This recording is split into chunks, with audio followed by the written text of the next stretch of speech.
नमस्कार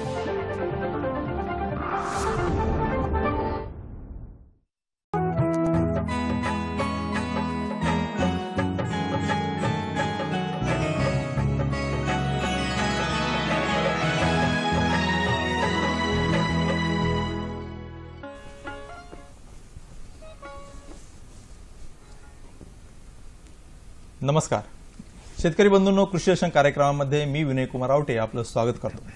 मित्रहो, शेतकऱ्याच्या अर्थव्यवस्थेशी निगडीत अशी खूप मोठ्या प्रमाणात पिकं आपल्या राज्यामध्ये घेतली जातात। जसं ऊस आहे, सोयाबीन आहे, कापूस आहे, तूर आहे, ही खूप मोठ्या प्रमाणात पिकं आपल्या राज्यामध्ये घेतली जातात। परंतु ज्यावेळेस आपण काही ठराविक पिकांचा विचार करतो तर कापूस हे त्यातलं अत्यंत महत्त्वाचं पीक आहे। आपल्या राज्यातलं जवळपास 40 ते 42 लाख हेक्टर क्षेत्र हे कापूस पिकाखाली आहे आणि एकंदर खरीप हंगामातील पिकांचा जर विचार केला तर जवळपास 134 ते 140 लाख हेक्टर पैकी जवळपास 40 लाख म्हणजे 30 ते 32% क्षेत्र हे एका पिकाखाली आहे। त्याच्यामुळे आपण जर विदर्भ, मराठवाडा, खानदेश या विभागाचा जर विचार केला तर ते शेतकऱ्याच्या अर्थव्यवस्थेशी अत्यंत निगडीत असलेलं हे पीक आहे। त्याच्यामुळे ह्या पिकाचं एकंदर व्यवस्थापन, लागवड, त्याच्या कीड रोगाचं व्यवस्थापन हे अत्यंत महत्त्वपूर्ण बाब आहे। म्हणूनच मित्रहो, आज आपण जो चर्चेचा विषय घेतला आहे तो आहे बीटी कापूसाची लागवड आणि त्याच्या किडींचं व्यवस्थापन। मित्रहो, या विषयाच्या संदर्भामध्ये माहिती देण्यासाठी जे तज्ञ आपल्याकडे उपस्थित आहेत त्यांचा आपण परिचय करून घेऊया। पहिले तज्ञ आहेत डॉक्टर बाळासाहेब भोसले। भोसले साहेब नमस्कार। नमस्कार मित्रहो, डॉक्टर बाळासाहेब भोसले हे संचालक विस्तार शिक्षण म्हणून वसंतराव नाईक मराठवाडा कृषी विद्यापीठ परभणी या ठिकाणी सध्या कार्यरत आहेत आणि गेले 35 वर्ष म्हणजे 1980 सालपासून ते कापूस या क्षेत्रामध्येच काम करत आहे। जवळपास 35 वर्षाचा गाढा अभ्यास त्यांचा या पिकाच्या संदर्भामध्ये आहे। आपले जे दुसरे तज्ञ आहेत ते आहे प्राध्यापक अरविंद पांडागळे। पांडागळे साहेब नमस्कार। नमस्कार मित्रहो, डॉक्टर प्राध्यापक पांडागळे हे कृषी विद्यावेत्ता म्हणून कापूस संशोधन केंद्र नांदेड या ठिकाणी कार्यरत आहेत आणि गेल्या 8 वर्षांहून त्यांचा अधिक अनुभव ह्या कापूस क्षेत्राच्या संदर्भामध्ये आहे। मित्र, आपल्याला कल्पना आहे की आजचा जो विषय आहे तो फोन इन लाईव्ह स्वरूपाचा हा कार्यक्रम आहे। या ठिकाणी बीटी कापसाची लागवड आणि त्याच्यावरचं किडीचं व्यवस्थापन या संदर्भामध्ये आपल्या मनामध्ये काही शंका असतील, काही प्रश्न असतील तर आपण थेट फोनद्वारे या ठिकाणी तज्ञांना विचारून त्यांचं निरसन करून घेऊ शकता। संपर्कासाठी आमचा दूरध्वनी क्रमांक आहे 24 90 80 50 किंवा 24 98 80 50। मुंबई बाहेरील प्रेक्षकांनी फोन करण्यासाठी तथा मोबाईल धारकांनी संपर्क साधण्यासाठी 022 हा एसटीडी क्रमांक त्यापूर्वी लावा। मित्रहो, तर आपण आता चर्चेला सुरुवात करूया। प्रथमतः पांडागळे साहेब, ज्या पिकाच्या संदर्भात आज आपण चर्चा करणार आहोत ते कापूस पीक खूप जुनं पीक आहे आणि अत्यंत त्याला म्हणजे बॅकग्राऊंड असलेलं असं पीक आहे। ते एकंदर जगाचा विचार केला, आपल्या देशाचा, भारत देशाचा विचार केला आणि आपल्या राज्याचा जर विचार केला तर ह्या कापसाचं व्यापारी महत्त्व च्या संदर्भामध्ये आपण काय सांगा? कापूस पिकाच्या बाबतीत आपण जेव्हा पाहतो की देशामध्ये कापूस पीक मागच्या 2015 या हंगामामध्ये एकूण 119 लाख हेक्टर एवढ्या क्षेत्रावर लागवडीमध्ये होतं आणि या क्षेत्रापैकी आपल्याला एकूण 503 किलोग्राम रुई प्रति हेक्टर एवढी उत्पादकता मिळाली होती आणि त्या अनुषंगाने देशाचे एकूण उत्पादन हे जवळपास 352 लाख गाठी उत्पन्न झालं होतं। आपण जर राज्यापुरता विचार केला तर महाराष्ट्र राज्यामध्ये कपाशीचं पीक हे जवळपास 42 लाख हेक्टर क्षेत्रावर घेतलं जातं। देशाचा आणि महाराष्ट्र राज्याची जर आपण तुलना करतो तर देशाच्या एकूण क्षेत्रापैकी राज्यामध्ये कपाशीचं क्षेत्र हे 35% एवढं येतं। यावरून आपण लक्षात येईल की कापसाचं पीक हे राज्यासाठी अतिशय महत्त्वाचं पीक आहे आणि या एकूण जवळपास 42 लाख हेक्टर क्षेत्रापैकी आपल्याला एकूण 342 किलोग्राम रुई प्रति हेक्टर एवढी उत्पादकता मिळाली होती। आणि या दोन्ही बाबतीत आपण जेव्हा विचार करतो की क्षेत्र आणि उत्पादकता या दोन्हीच्या अनुषंगाने राज्याची एकूण उत्पादन हे 71 लाख हेक्टर गाठी एवढे उत्पादन झालं होतं। शेतकरी बंधूंनो, 2002 या वर्षामध्ये महाराष्ट्र राज्यामध्ये किंवा देशामध्ये आपल्याला बीटी कापसाची लागवड सुरुवात झाली आणि बीटी कापसाची लागवड सुरुवात झाल्यापासून आपण पाहत आहोत की 2002 ते 2015 या काळातील आपण जर तुलना केली तर कापसाचं क्षेत्र भारत देशामध्ये जवळपास 55% क्षेत्र वाढलं आहे, जेव्हा की राज्यामध्ये हेच क्षेत्र जवळपास 37% वाढलेलं आहे।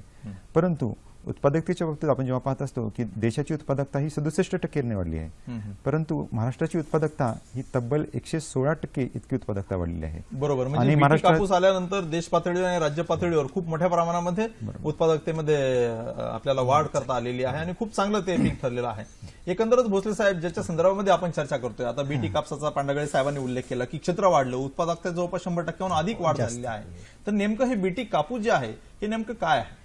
ऍक्च्युअली बीटी म्हणजे हे एक बॅक्टेरिया आहे, बॅसिलस थुरिनजेन्सिस हा बॅक्टेरिया आहे। ह्या बॅक्टेरियाची क्षमता ही आहे की ज्या कपाशीवर बोंडआळ्या येऊ शकतात हा. त्या बोंडआळ्याला ते मारू शकतं. हा. तर त्या कपाशीमध्ये जे आहे ते आपण नवीन तंत्रज्ञान जे आलेले आहे GM crop, genetically modified crop म्हणून, तर त्या बॅक्टेरियामधला एक जो जनुक आहेत हे तयार करणारे टॉक्झिन्स, तर ते जनुक उचून आपण झाडाच्या सिस्टीममध्ये, त्याच्यामुळे त्याला बीटी कॉटन म्हणतात, म्हणजे झाडाच्या अंगीभूत झालेले आहेत आणि जेव्हा त्याच्यावर जर बोंडआळ्या आल्या तर त्या आपोआप मरतील आणि त्यामुळे त्याची प्रतिकारशक्ती निर्माण होणार नाही आणि ते मरतील. आणि कापसाचं होणारं जे नुकसान आहे बोंडमुळे जवळपास 50 ते 60% नॉन बीटीमध्ये नुकसान होत होतं, तर ते वाचल. याचा अर्थ उत्पादनात साधारणपणे 40 ते 50%, 60% त्याची वाढ होऊ शकते. म्हणजे पूर्वी आपण असं ऐकलं होतं की ज्यावेळेस बीटी कॉटन आता 2002च्या दरम्यान आलं, तर तत्पूर्वी कापसावरच्या बोंडअळीच्या नियंत्रणासाठी शेतकऱ्याला 8-8, 10-10 फवारे घ्यावे लागायचे आणि एकंदर जे काही कीटकनाशकाचा वापर आहे शेतीमध्ये त्यातला जवळपास 55% वापर केवळ कापूस हे एकमेव पिकाकरता व्हायचा.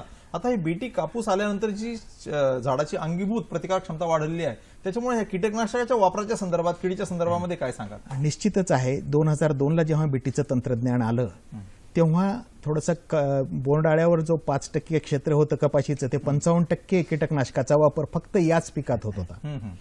ते प्रमाण कमी झालं, परंतु मागच्या एक 3-4 वर्षामध्ये, 5-6 वर्ष जरी म्हटलं तरी हरकत नाही, तर ते हळूहळू प्रमाण वाढत चाललंय. ते साधारणपणे खाली 35% आलं होतं, पण ते आता मागच्या एक 4-5 वर्षात जवळपास 40% चाललंय. कारण ज्या दुय्यम किडी होत्या, ज्याला की रस शोषक करणाऱ्या किडी म्हणून, तुडतुडे, फुलकिडे, पांढरी माशी, या आपण याच्या संदर्भामध्ये माहिती देऊच. या आपल्याला एक शेतकरी नांदेडवरून बालाजी म्हणून आपल्याला फोनवर काही प्रश्न विचारू इच्छितात. बालाजी, नमस्कार. नमस्कार सर. आपल्या फोनचा आवाज कमी करा. ठीक आहे सर. आपल्या टीव्हीचा आवाज कमी करा आणि आपला प्रश्न विचारा. सर, मी नांदेड जिल्ह्यात मोटरगाव तालुका मुखेड जिल्हा इथून बोलतोय. बोला बोला. सर, या मराठवाड्यामध्ये नांदेड जिल्ह्यामध्ये बीटी कापसाची भरपूर लागवड होते, पण कमी वेळामध्ये त्याच्यावर लाल्या रोग येऊन पीक उद्ध्वस्त होते. सर, त्याच्याबद्दल लाल्या रोगाबद्दल आम्हाला सविस्तर असं मार्गदर्शन पाहिजे सर. बरं, आता ठीक आहे, धन्यवाद. आपला प्रश्न समजला. पांडगे साहेब, की ह्या शेतकऱ्यांना लाल्या, आपण नांदेडचेच आहात, तर काय सांगाल म्हणजे लाल्या रोगाच्या संदर्भामध्ये? सर्वप्रथम आपल्याला शेतकऱ्यांना किंवा आपल्या सगळ्यांना एक समजून घ्यायचं असेल की आपण पाहतो की लाल्याला हा रोग संबोधला जातं, परंतु हा रोग नसून ही एक त्या शरीरातील शरीरक्रियात्मक विकृती आहे. हा कुठल्या जीवाणू, विषाणू किंवा कीटक यांमधून होणारा रोग नाहीये. तर ही होण्याची विविध कारणं आहेत. काही वातावरणातील बदलाची, हवामानाच्या घटकांची कारणं आहेत. त्याचप्रमाणे जमीन आहे. आपण जर समजा कापूस हलक्या किंवा चिबाड जमिनीमध्ये लागवड केला असेल तर अशा जमिनीमध्ये आपल्याला कालांतरानं बोंड लागण्याच्या अवस्थेमध्ये पानं लाल झालेली पाहायला मिळतात. त्याचप्रमाणे हवामान हे एक कारण आहे, ज्याच्यामध्ये की तापमान आपण पाहतो की ऑक्टोबर महिन्यामध्ये कापूस जेव्हा बोंड लागण्याच्या किंवा बोंड फुटण्याच्या अवस्थेत येत असतो, त्यावेळेला तापमान जर समजा दिवसाचं तापमान अधिक होत आहे, 35 डिग्री ते 38 डिग्री दिवसाचं तापमान, आणि रात्रीचं तापमान हे 20 डिग्रीपर्यंत, म्हणजे ऊन दिवसा वाढत असतं आणि रात्रीच्या वेळेला तापमान कमी होतं किंवा थंडी पडत असते.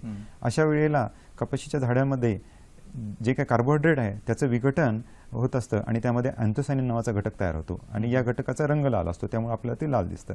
त्याचबरोबर या काळामध्ये जर समजा वाऱ्याचा वेग जास्त असेल तर त्याच्यामुळं पानाच्या पर्णरंध्राद्वारे बाष्पीभवन जास्त झालं तर अशा परिस्थितीमध्ये झाडाला पाण्याची कमतरता होऊन सुद्धा लाल्याची कमतरता दिसून येतो. यासोबत अजून एक महत्त्वाचं कारण आहे, ते म्हणजे अन्नद्रव्यांचा अभाव किंवा कमतरता. त्याच्यामध्ये आपण पाहतो की आपण दूरचित्रणावर पाहत आहोत की मॅग्नेशियमची कमतरतेचं चित्र दिसत आहे. याच्यामध्ये आपण ओळखायची कशी मॅग्नेशियमची कमतरता, तर मुख्य शिरा ह्या आपल्याला हिरव्या दिसत असतात, परंतु त्याच्या आजूबाजूचा भाग हा लाल दिसत असतो. ही मॅग्नेशियमची कमतरता दिसून येते. आणि आणखी एक अन्नद्रव्य आहे जे नत्राची कमतरता. याच्यामध्ये पूर्णतः पान हे पिवळ दिसतं, त्याच्यानंतर पान पिवळ झाल्याच्या नंतर पान लाल होतं आणि लाल झाल्याच्या नंतर मग पान गळून जातं. तर ही नत्राची कमतरता आहे. हे दोन प्रमुख कारण आहेत. आपण बरेच वेळा पाहत असतो की ऑगस्ट महिन्यामध्ये सुद्धा काही वेळेला झाडाची पानं हे लाल झाली दिसून येतात, ज्याला शेतकरी लाल्या रोग आला असं म्हणतात. परंतु मूळतः ऑगस्ट महिन्यामध्ये जेव्हा पानं लाल होत असतात तर ही रस शोषण करणाऱ्या किडींचा प्रादुर्भाव असतो. तर ही काही लाल्याचा प्रादुर्भाव होण्याची कारणं आहेत. आपण याच्यासाठी उपाय जर पाहायचे असतील तर सर्वप्रथम आपल्याला कपाशीची लागवड, बीटी कापसाची लागवड ही आपल्याला भारी जमिनीमध्ये करायची आहे आणि शक्यतोवर आपल्याला जर समजा ज्या वेळेला पाण्याचा ताण असेल तर त्यावेळेला एखादं संरक्षित पाणी देता येईल काय अशी उपलब्धता असेल तर आणखी चांगलं राहील. दुसरं, नत्राची कमतरता असेल तर आपल्याला शक्यतोवर नत्राची विभागणी करून द्यायची आहे, की आपण नत्राची विभागणी करण्यासाठी 3 वेळा विभागून द्यावा अशी शिफारस केलेली आहे. तर त्यामुळे लागवडीच्या वेळेला 1 महिन्याच्या नंतर आणि 2 महिन्याच्या नंतर असं नत्रयुक्त खतांचं मात्र आपल्याला द्यायचं आहे. आणि त्याचबरोबर फवारणीमधून नत्रयुक्त खतांचा वापर जसे की युरिया असेल, DAP असेल, 13-0-45 किंवा 19-19 अशी पाण्यात विद्राव्य होणारी खतं आहेत, याचा आपला वापर करावा लागेल. तर त्यासाठी प्रमाण आपल्याला घ्यावं लागेल. युरियाचं प्रमाण 2% युरिया 35 ते 40 दिवसाला, त्याचबरोबर DAP 2% DAP हा जवळपास 60 ते 65 दिवसादरम्यान 2% म्हणजे 200 ग्राम प्रति 10 लिटर पाणी, आणि पोटॅशियम नायट्रेट किंवा 13-0-45 ज्याला आपण म्हणतो हा 100 ग्राम प्रति 10 लिटर पाणी हा आपल्याला 80 ते 90 दिवसादरम्यान आपल्याला याची फवारणी करावी लागेल.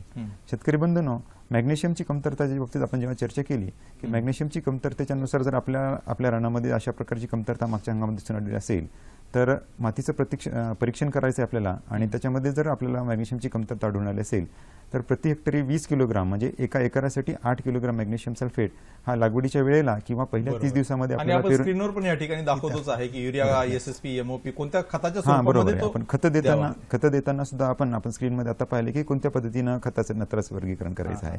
आणि मॅग्नेशियमच्या बाबतीत बोलत होतो की आपण जमिनीतून मॅग्नेशियम देतोय, त्याचबरोबर आपल्याला पाती लागण्याच्या वेळेला आणि बोंड लागण्याच्या वेळेला फवारणीद्वारे मॅग्नेशियम देणं अत्यंत गरजेचं आहे, जेणेकरून 20 ग्राम मॅग्नेशियम सल्फेट प्रति 10 लिटर पाणी या प्रमाणात फवारणी जर आपण त्या दोन्ही अवस्थेमध्ये केली तर पुढील हंगामामध्ये आपल्याला लाल्या दिसून येणार नाही. आपल्याला लाल्या रोगाचं जर टाळायचं असेल तर सुरुवातीपासून नियोजन करणं अत्यंत आवश्यक आहे. एकदा लाल्याचा प्रादुर्भाव आपल्या रानामध्ये आपल्याला आढळून आला असेल तर लगेचच्या लगे आपण काही उपाय केल्यामुळे तो कमी होणार नाही. त्याच्यासाठी आपल्याला लागवडीपासूनचं नियोजन आणि लागवडीविषयक बाकी आता आपण चर्चा केली या सर्व मुद्द्यांचा आपल्याला वापर किंवा अंगीकार करावा लागेल. म्हणजे सर्वंकष विचार करायला हवा त्या लाल्याच्या बरोबर आपल्या हे करताना. आपल्याला आता परभणीवरनं अरुण म्हणून आपल्याला काही प्रश्न विचारू इच्छितात. अरुणजी नमस्कार. हॅलो हॅलो हॅलो हा अरुणजी नमस्कार, आपला प्रश्न विचारा. हा, माझा प्रश्न असा आहे, मी मुक्काम पोस्ट मोरेगाव परभणीहून बोलतोय. बरं. गेल्या वर्षी बीटी कापसावर गुलाबी बोंडाळीचा प्रादुर्भाव जाणवला होता. बरं.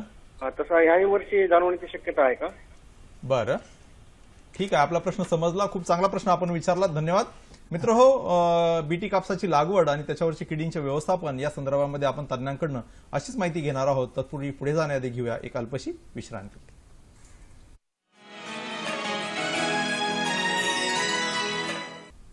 ब्रेकनंतर पुन्हा एकदा आपलं स्वागत करतो.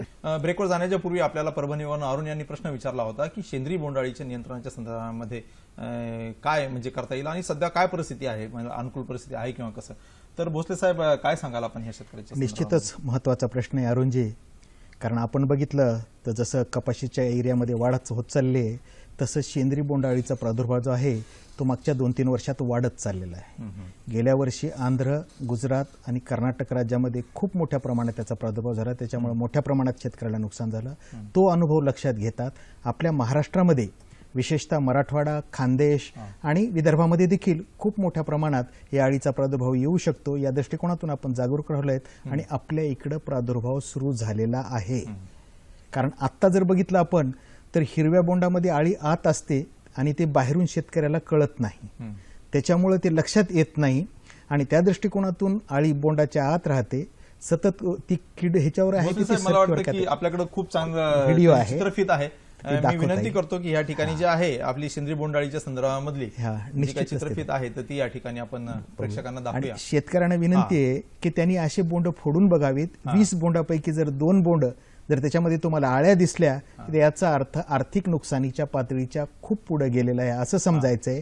ही आळी खाताना फक्त ती बियावर खाते, परंतु एका बियातून दुसऱ्या बियात जाताना तो जो रस्त्यात मार्ग येतो त्याच ठिकाणचं पूर्ण खात जाते, त्याच्यामुळे बिया किडक्या होतात आणि असे बोंड गळून जातात. शेतकऱ्याला उत्पन्नामध्ये खूप मोठ्या प्रमाणात याचा प्रादुर्भाव नुकसान सहन करावं लागतं. आणि आत्ताचा आमचा सर्वे घेतलेला आहे तर त्याच्यामध्ये जवळपास मराठवाड्यामध्ये 8 जिल्ह्यामध्ये विशेषतः नांदेड, परभणी, हिंगोली, जालना, औरंगाबाद आणि बीड या ठिकाणी हा प्रादुर्भाव 35 ते 40% वाढलेला आहे.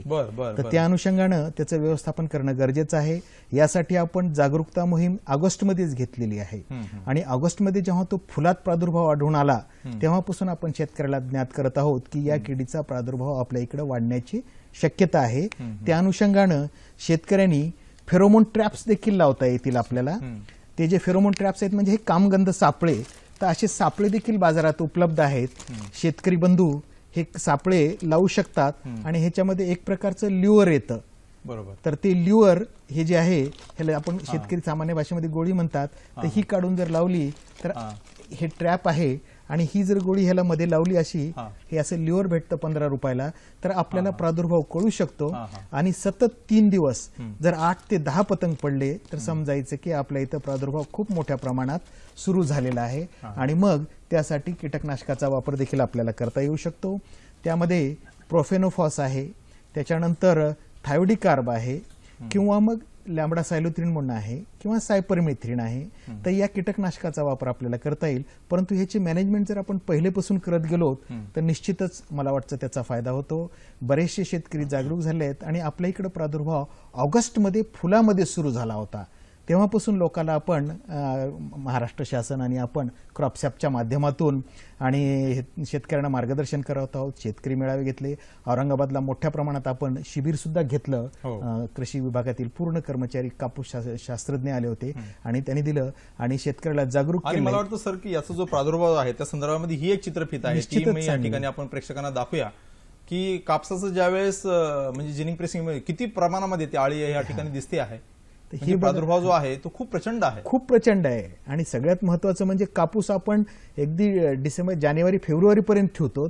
त्याच्यानंतर मिलवर जातो आणि तो जून पर्यंत राहतं आणि त्यामध्येच आळ्या सतत वाढत राहतात. म्हणजे शेतामध्येही वाढतात आणि स्टोअर केलेल्या कपाशीमध्ये वाढतात आणि जिनिंग होईपर्यंत ते वाढत राहतं.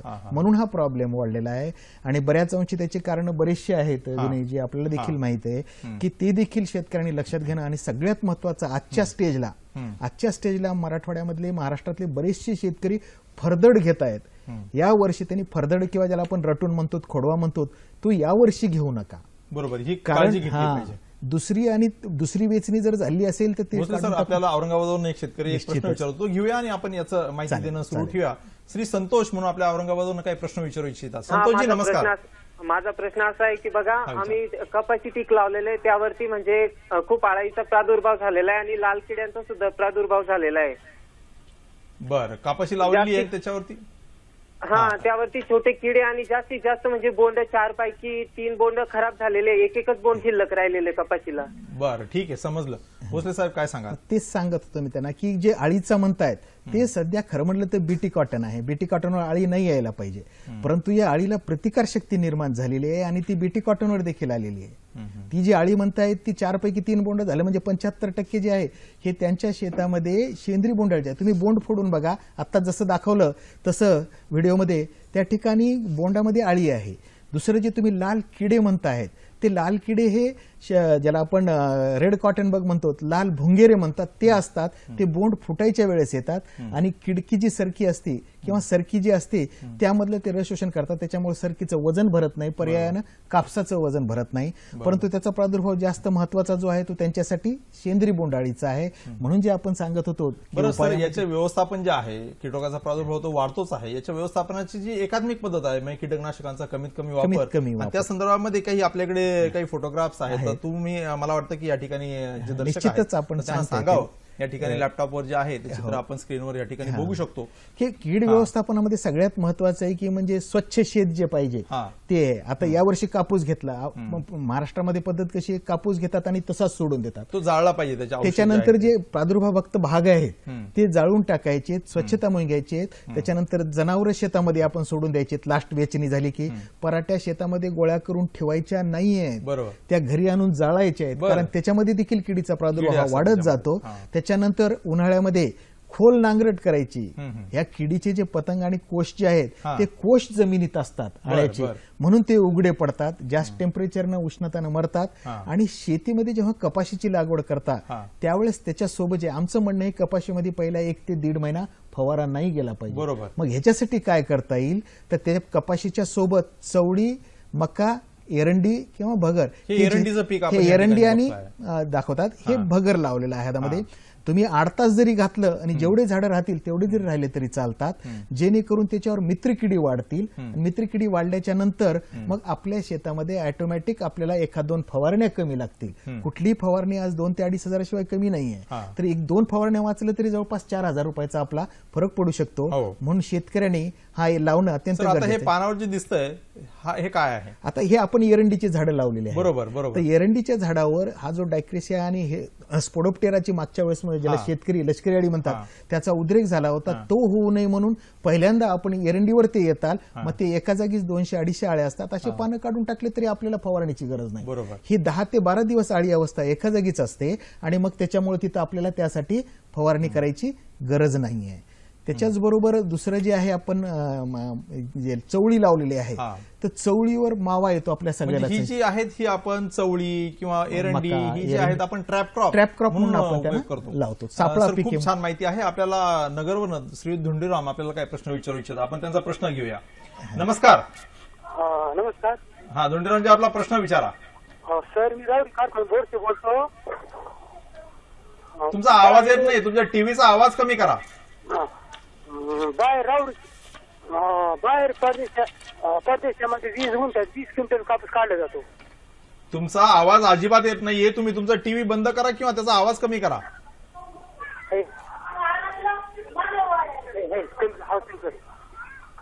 बोला, प्रश्न विचारा. बाहेर परदेशामध्ये 20 गुंठ्यात 20 क्विंटल कापूस काढला जातो. हा, तर आम्हाला तसा प्रयत्न करायचा आहे, तर मग सुरुवातीपासून काय काय केलं पाहिजे, कशी लागवड केली पाहिजे? ठीक आहे. खूप चांगला प्रश्न आपण विचारलात की बाहेरच्या देशामध्ये उत्पादकता खूप प्रचंड आहे आणि आपल्या राज्याची उत्पादकता जेमतेम 3.5 क्विंटलच्या दरम्यान आहे. आपल्या देशाची उत्पादकता 5.5 क्विंटलच्या दरम्यान आहे. तर ती कशी वाढवता येईल या संदर्भात खूप चांगला प्रश्न विचारला. आपण तज्ञांकडून त्याची माहिती घेणार आहोत. तत्पूर्वी पुढे जाण्याआधी घेऊया एक अल्पशी विश्रांती.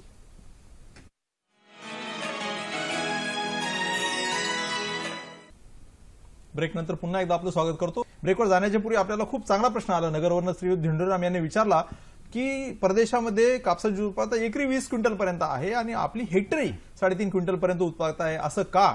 मला वाटतं की याचं कारण आपल्याला बहुतांशी माहिती आहे की आपल्या राज्यात जवळपास केवळ 17% बागायती क्षेत्र आहे आणि 83%हून जास्त हे कोरडवाहू क्षेत्र आहे आणि त्यातलं कापसामध्ये तर खूप मोठ्या प्रमाणात आहे. आणि दुसरा भाग म्हणजे हलक्या जमिनीचं क्षेत्र देखील 40%हून अधिक आहे. मला वाटतं की पांडगे साहेब याच्यावर अधिक व्यवस्थापनाच्या संदर्भात माहिती देतील. पांडगे साहेब, आपण काय म्हणजे माहिती द्याल या संदर्भात? आपण पाहत असतो की महाराष्ट्र राज्याच्या तुलनेमध्ये किंवा देशाच्या तुलनेमध्ये देशाची तुलना आपण उत्पादकता ही 553 किलोग्राम प्रति हेक्टर आहे, रुई आहे. परंतु बाहेरच्या देशामध्ये जसं की ब्राझील, ऑस्ट्रेलिया, चीन किंवा अमेरिका या देशांची उत्पादकता ही भारताच्या उत्पादकतेच्या जवळपास तिप्पट म्हणजे 1500 ते 1800 किलोग्राम रुई प्रति हेक्टर एवढी आहे. आणि आपला जो प्रश्न होता धोंडीरामजींचा की मग त्याच्यासाठी आपल्याला काय करावं लागेल किंवा त्यांच्या तुलनेमध्ये आपण कुठे कमी आहोत, तर आपण हे पाहतो की विदेशामध्ये कपाशीची लागवड ही भारी जमिनीवर केली जाते. त्या तुलनेमध्ये महाराष्ट्रामध्ये काय की महाराष्ट्राची लागवड ही सर्वसाधारण जमिनी, कमी खोलीच्या जमिनी, अशा प्रकारच्या जमिनीवर लागवड केली जाते. तर आपल्याला त्यासाठी विशेषतः बीटी कापसाची लागवड ही भारी जमिनीमध्ये आणि खोल जमिनीमध्ये करावी लागेल. दुसरं, आपल्याकडची लागवड जसं आपण अगोदर म्हटलात की आपली लागवड ही कोरडवाहू परिस्थितीमध्ये आहे आणि कोरडवाहू परिस्थितीमध्ये जर आपल्याला उत्पादन वाढवायचं असेल तर त्या ठिकाणी आपल्याला मूलस्थानी जलसंधारणाच्या काही बाबींचा अवलंब करावा लागेल, जसं की BBF असेल किंवा लागवडीच्या नंतर आपल्याला 1 महिन्याच्या नंतर ते 1 ते 2 महिन्याच्या दरम्यान सऱ्या तयार करणे, वखराच्या दानोळ्याला दोरी किंवा पोतं बांधून आपल्याला सऱ्या तयार करणे, या पद्धतीचा आपल्याला अंगीकार करावा लागेल. दुसरं आपली अडचण आहे की भारतामध्ये संकरित कपाशीची लागवड फार मोठ्या प्रमाणात होते. आपण असं म्हणू शकतो की जवळपास 90% किंवा 95% क्षेत्रावर संकरित कपाशीचीच लागवड होते. परंतु विदेशामध्ये जसं ब्राझील देशामध्ये असेल किंवा ऑस्ट्रेलियामध्ये असेल त्या ठिकाणी सरळ वाणांची लागवड केली जाते आणि हे सरळ वाणांची लागवड ही मोठ्या प्रमाणात सघन पद्धतीनं होते. जेव्हा की आपल्याकडे आपलं प्रमाण जे आहे प्रति हेक्टरी 18,000 झाडं बसतात, जेव्हा की विदेशामध्ये हेच प्रमाण 1 लाख ते 2 लाख झाडं इथपर्यंत आहे. आणि ज्या अनुषंगाने त्यांची प्रति एकर किंवा प्रति एकक उत्पादकता वाढते. आपल्याला उत्पादकता वाढवण्यासाठी आणखी महत्त्वाचे मुद्दे आहेत की अन्नद्रव्य व्यवस्थापन. आपण पाहतो की आपल्या राज्यामध्ये विशेषतः ग्रामीण भागामध्ये आपण पाहतो की गाई म्हशींचं प्रमाण कमी झालं आहे, त्याच्यामुळे सेंद्रिय पदार्थांचा किंवा सेंद्रिय खतांचा वापर फार कमी झाला आहे. परंतु आपल्याला जर उत्पादकता वाढवायची असेल तर सेंद्रिय खतांना आपल्याला पर्याय नाही. त्याचबरोबर रासायनिक खतांचा आपण जेव्हा वापर करत असतो तर रासायनिक खतांचा वापर करत असताना आपण पाहत असतो की 2 गोष्टी आपल्याला आपण चुकत आहोत. एक आहे की जे म्हणजे की कापसाचं अन्नद्रव्य किती द्यायचे, किती खतं द्यायचे, आपण दूरचित्रवाणीवर पाहत आहोत की खतांच्या मात्रा शिफारस केलेल्या काय आहेत. तर कोरडवाहूमध्ये एक मात्रा जी आहे 120-60-60 नत्र स्फुरद पालाश प्रति हेक्टर किलोग्राम, आणि बागायतीच्या बाबतीत ती मात्रा आहे 150-75 किलोग्राम नत्र स्फुरद पालाश प्रति हेक्टर. आणि या बाबतीत संपूर्ण स्फुरद आणि पालाश आपण लागवडीच्या बरोबर देतो, आणि नत्राचीही विभाजन आपण पाहत आहोत. परंतु शेतकऱ्यांच्या शेतावर आपण पाहत असतो की नत्र किंवा पहिली मात्रा ही आपण जेव्हा सांगतो की लागवडीच्या वेळीला द्यायची आहे, परंतु पहिली मात्रा आम्ही आमच्या सर्वेक्षणामध्ये पाहत असतो की शेतकरी ही 1 महिन्याच्या नंतर देतात. होतं काय की 1 महिन्याच्या नंतर जेव्हा आपण खत देत आहोत तर ते उपलब्ध होण्याला 3 ते 4 आठवडे लागतात. म्हणजे दिलेलं खत हे जवळपास 8 आठवड्याच्या नंतर किंवा 2 महिन्याच्या जवळपास उपलब्ध होतं. आपण पाहतो की कापसाला पाते कधी लागतात, पाते फुलं हे जवळपास 35 ते 40 दिवसाच्या जवळपास लागतात.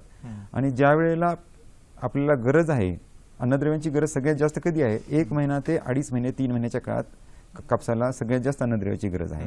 परंतु आपलं अन्नद्रव्य उपलब्ध होत आहे 2 महिन्याच्या पुढे, म्हणजे पहिला 1 महिना जेव्हा जास्त गरज आहे त्यावेळेला आपण पिकाला उपासमारीत ठेवत आहोत. आणि त्यापासून आपण मग आपल्याला प्रति एकरी 20 क्विंटल किंवा 40 क्विंटल उत्पन्न मिळावं अशी अपेक्षा करतो. त्यासाठी आपल्याला कापसाचं अन्नद्रव्य किंवा रासायनिक खताची पहिली मात्रा ही लागवडीच्या बरोबर देणं किंवा लागवडीच्या अगोदर तिफणीद्वारे पेरून देता येईल, या पद्धतीने आपल्याला बघावं लागेल.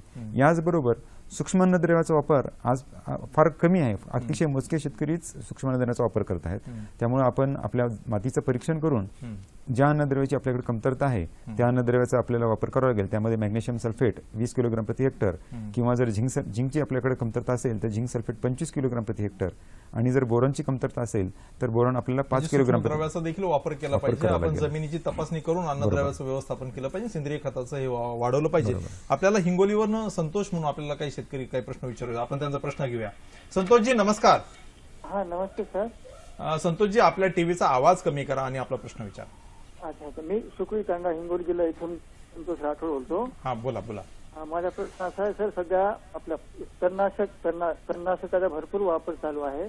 बर. आता तणनाशकाचा आपल्या कापसामध्ये कशा प्रकारे योग्य वापरता येईल, केव्हा वापरता येईल त्याच्याबद्दल थोडं सांगा. ठीक आहे, आपला प्रश्न समजला. तणनाशकाच्या संदर्भामध्ये काय स्थिती आहे, म्हणजे वापरलं तर त्याचे काही दुष्परिणाम आहेत किंवा किती त्याचा परिणामकारक आहे? आपण पाहतो की मागच्या 3-4 वर्षांमध्ये मजुरांचा तुटवडा ह्या एका कारणामुळे तणनाशकाचा वापर विविध पिकांमध्ये फार मोठ्या प्रमाणात वाढत आहे. तर तणनाशकाचा वापर करत असताना शक्यतोवर आपण तणनाशक वापरत असताना पुन्हा दरवर्षी त्याच रानामध्ये तणनाशकाचा वापर करू नये. आणि जेव्हा आपण तणनाशकाचा वापर करतो तर पुढील वर्षी त्या ठिकाणी आपण निश्चितपणे सेंद्रिय खताचा वापर केला पाहिजे, जेणेकरून जमिनीमध्ये सूक्ष्म जीवांची संख्या आपली अबाधित राहील. जेव्हा आपण तणनाशकाचा वापर करतोय तर कापूस या पिकामध्ये 2 वेळेला तणनाशक आपल्याला वापरता येतात. एक आहे उगवणी पूर्व आणि दुसरी तणनाशक आहेत उगवणीच्या पश्चात, म्हणजे उगवणीनंतर जवळपास 2 ते 3 आठवड्याच्या नंतर. तर या दोन्हीमध्ये अधिक परिणामकारक असेल असं उगवणीपूर्व तणनाशक पेंडिमिथेलिन या नावाचं तणनाशक आहे. आणि हे तणनाशक आपल्याला प्रति हेक्टरी 2.5 लिटर प्रति हेक्टर 1000 लिटर पाण्यासाठी वापरावं लागेल. म्हणजे त्याचं प्रमाण असेल 10 लिटर पाण्यासाठी 25 ते 30 मिली, आणि याचा वापर आपल्याला लागवड झाल्यानंतर लगेच आणि उगवणीच्या पूर्वी म्हणजे लागवडीच्या दिवशी किंवा त्याच्या पुढच्या दिवशी पहिल्या 2 दिवसामध्ये आपल्याला करावं लागेल. बरोबर. आणि जर शेतकऱ्यांना आज मागणी होती आहे की सर्व पिकांच्या बाबतीत की उगवणीच्या पश्चात तणनाशकांची, तर मागच्या 2 वर्षापासून बाजारामध्ये काही तणनाशक आपल्याकडे उपलब्ध आहेत. एक क्युझॉल्फॉप इथाईल नावाचं तणनाशक आहे, आणि हे तणनाशक हे एकदल वर्गीय तणांसाठी परिणामकारक आहे. बरोबर. केवळ एकदल वर्गीय तणांसाठी, कारण कापूस हे पीक पण खूप कालावधीचं असल्यामुळे 2दा तणनाशकाचा वापर खरोखर शेतकऱ्यासाठी खूप उपयुक्त आहे आणि मला वाटतं की खूप चांगलं आहे. त्याच्यामुळे एकंदर खर्च जो आहे तो देखील आपला आटोक्यात राहतो. मित्र हो, म्हणजे बीटी कापसाची लागवड आणि त्याच्यावरचं किडीचं व्यवस्थापन या संदर्भात खूप चांगली चर्चा चालू आहे. आपण अजूनही अनेक विषयांच्या संदर्भात तज्ञांकडून माहिती घेणार आहोत. तत्पूर्वी पुढे जाण्याआधी घेऊया एक अल्पशी विश्रांती.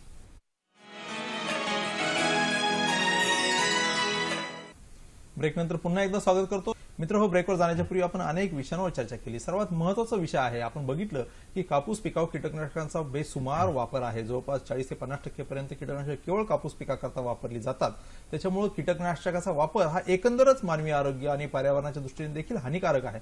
त्याचा वापर कमीत कमी करण्याच्या दृष्टिकोनातून निसर्गामध्ये प्रत्येक शत्रुकिडीला काही मित्र कीटक असतात. तर ते कापसाच्या वरच्या ज्या काही किडी आहेत त्यांना मित्र कीटक कोणकोणते आहेत त्याची माहिती आपण यावेळेस आता भोसले साहेबांकडून घेऊया.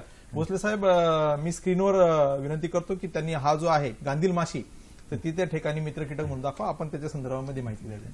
आता जसं आपण म्हणालात विनयजी, तसं 97% नियंत्रण हे मित्रकिडीद्वारेच होतं, जैविक अजैविक. ते बघा, आणि त्यामध्ये किती छान जैविक जे दिसते आहे ती गांधील माशी. ही गांधील माशी. आणि काही तो कोणती स्पीसीज कीटक जे आहे? आहे ती हिलिओथिसची अळी आहे, जी आपण हिरवी बोंडाळी म्हणतो. हा. ती बोंडाळी ती पूर्ण उचलून घेऊन जाते आणि आपल्या घरटेत घेऊन जाऊन, ज्याला शेतकरी कुंभारीण म्हणतात, हा, हा. त्या ठिकाणी सुद्धा ती अळी आपल्या पिल्याला खायला घालते. बर बर. म्हणजे हे सुद्धा आपल्या वातावरणात आहेत, म्हणून कीटकनाशकाचा वापर कमी करायचं चाललंय की या किडीचं प्रोटेक्शन होणं गरजेचं आहे. त्याचबरोबर दुसरी महत्वाची कीड जी आहे आपल्याकडं ती म्हणजे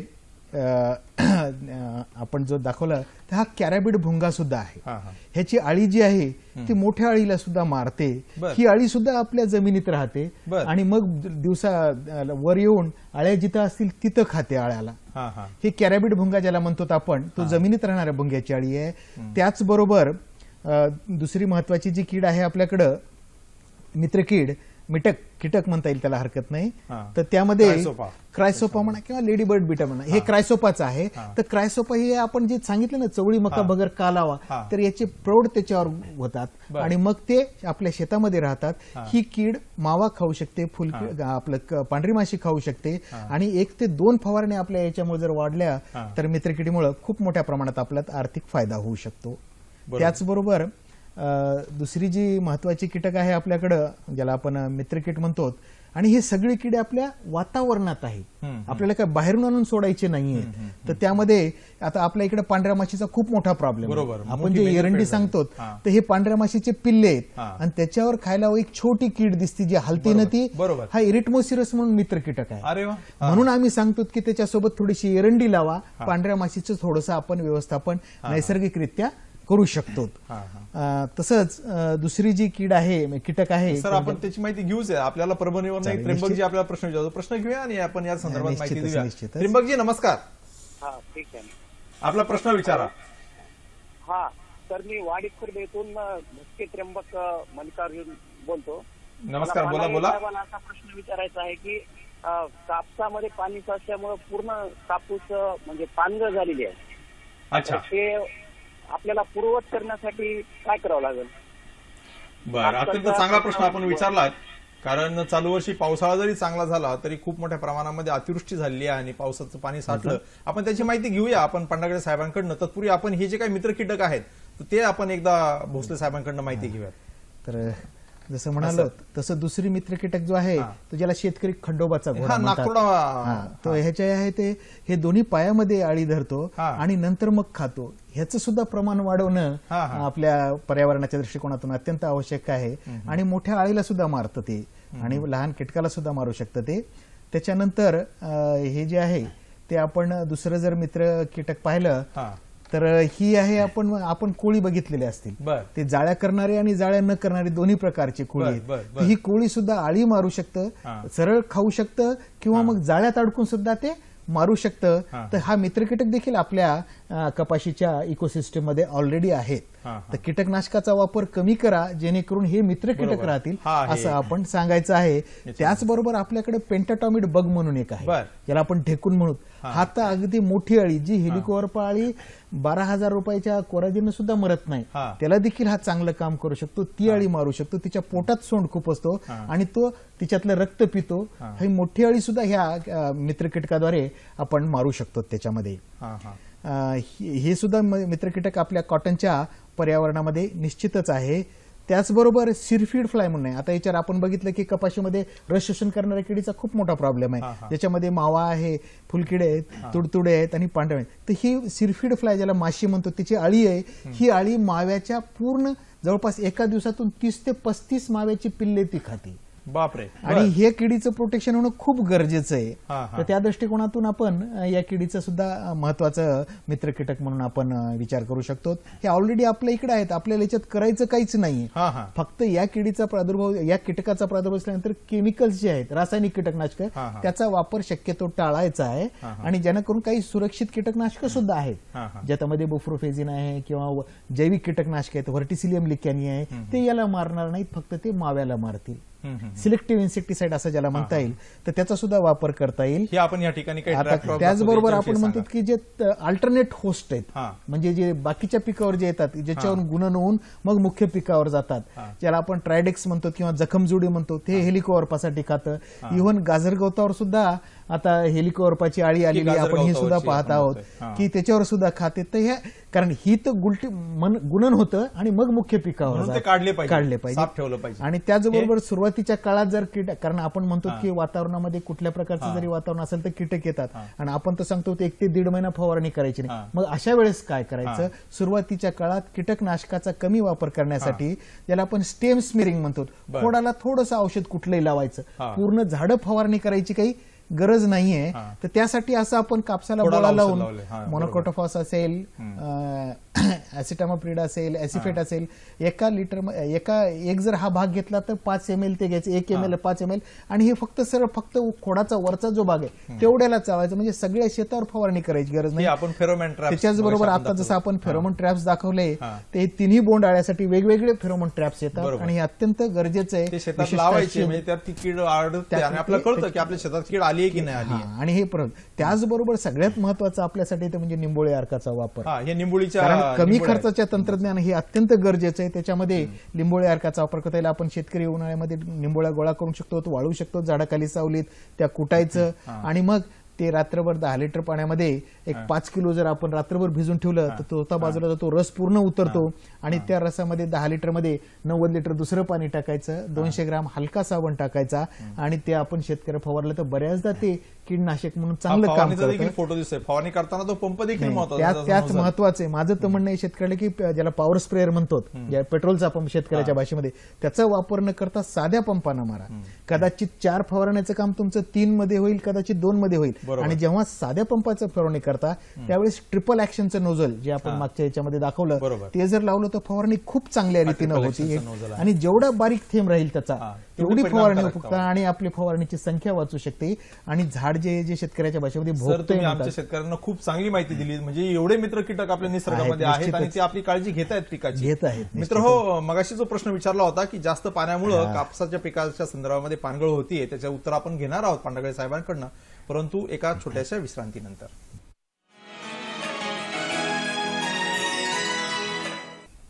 अल्पशा विश्रांतीनंतर पुन्हा एकदा स्वागत.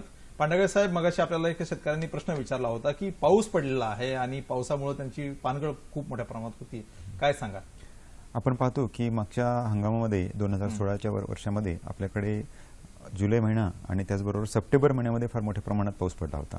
आणि सप्टेंबर महिना किंवा ऑक्टोबरच्या पहिल्या आठवड्यापर्यंत मध्ये जो पाऊस झाला त्याच्यामुळे जमिनीमध्ये वापसा परिस्थिती नव्हती आणि त्याच्यामुळं कपाशीमध्ये किंवा कापूस पिकामध्ये आपण पाहतो की पानांची गळ फार मोठ्या प्रमाणात झाली. बरोबर. तर पानांची गळ होण्यामध्ये आपल्याला सुरुवातीपासून गळ होऊ नये यासाठी वाढीचं नियंत्रण आपल्याला सुरुवातीपासून करायचं आहे.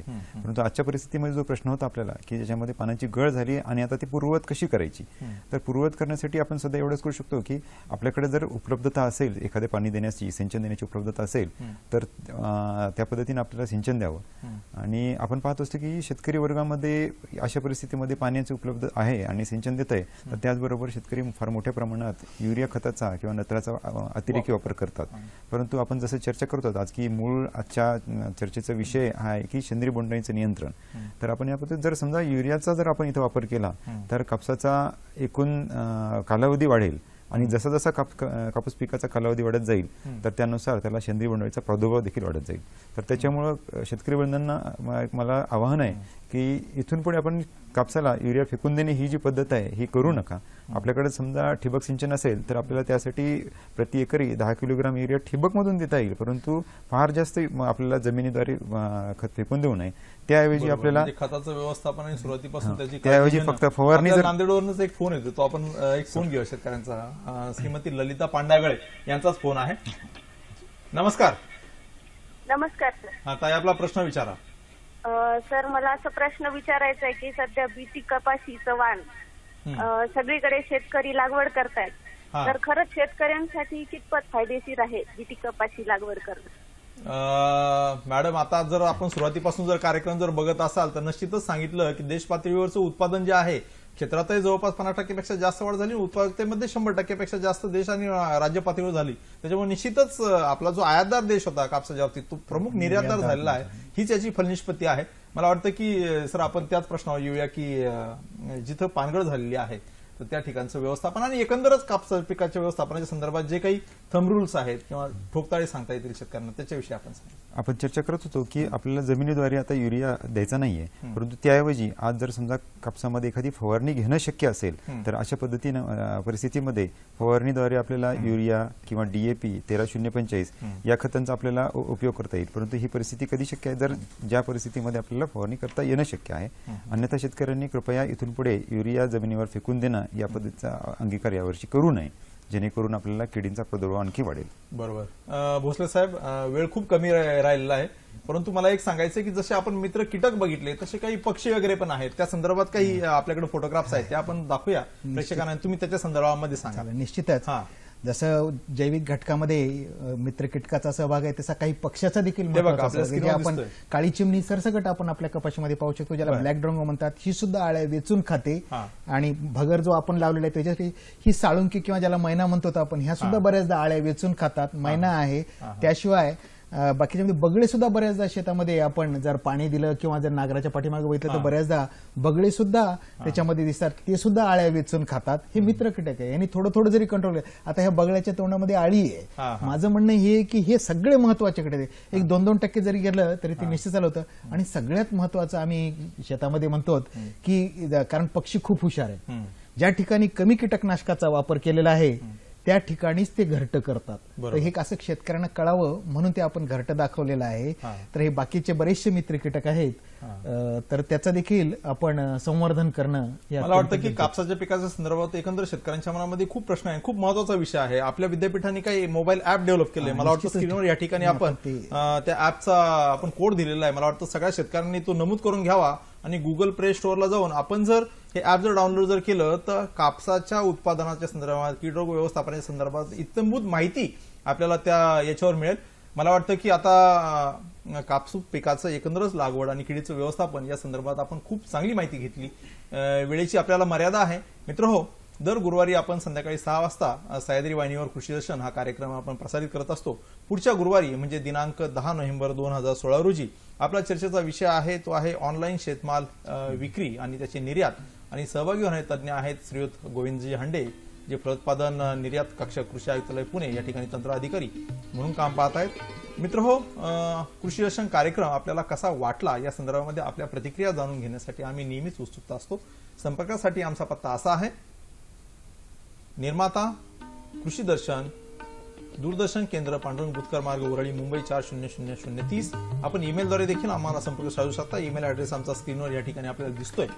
आणि त्याचबरोबर आपण YouTube, फेसबुक किंवा आमची जी काही DD सह्याद्रीची वेब पेज आहे तर त्याच्यावर जाऊन देखील आपण फॉलोअप करू शकता. या कार्यक्रमाच्या संदर्भात माहिती घेऊ शकता आणि युट्यूबवर हा कार्यक्रम पुन्हा आपण बघू शकता. मित्रहो, आज आपल्याला एकंदरच बीटी कापूस हे अत्यंत जे महत्वाचं पीक आहे राज्यातलं, त्याचं लागवड आणि त्याच्या किडीचं व्यवस्थापन या संदर्भामध्ये अत्यंत कमी याच्यामध्ये आपल्याला खूप चांगली माहिती या ठिकाणी दिली. त्याबद्दल डॉक्टर बाळासाहेब भोसले साहेब आपले धन्यवाद. आपण परभणीवरून या ठिकाणी आलात आणि आपल्या 35 वर्षाचा अनुभव खरोखरच आमच्या शेतकऱ्यासाठी खूप उपयुक्त ठरला. आणि पांडागळे साहेब, आपले देखील दूरदर्शन केंद्राच्या वतीने आणि संपूर्ण आमच्या प्रेक्षकांच्या वतीने आभार व्यक्त करतो. आपण देखील खूप चांगली सूत्र एकंदरच कापूस पिकाचे व्यवस्थापन आणि त्याच्या उत्पादन वाढीच्या संदर्भामध्ये सांगितली. मला वाटतं की याचा वापर करून शेतकरी आपला उत्पादनाचा खर्च कमी करेल आणि निश्चितच आपली नफ्याची शेती करेल याच्यात मला पूर्ण आत्मविश्वास आहे. धन्यवाद. धन्यवाद.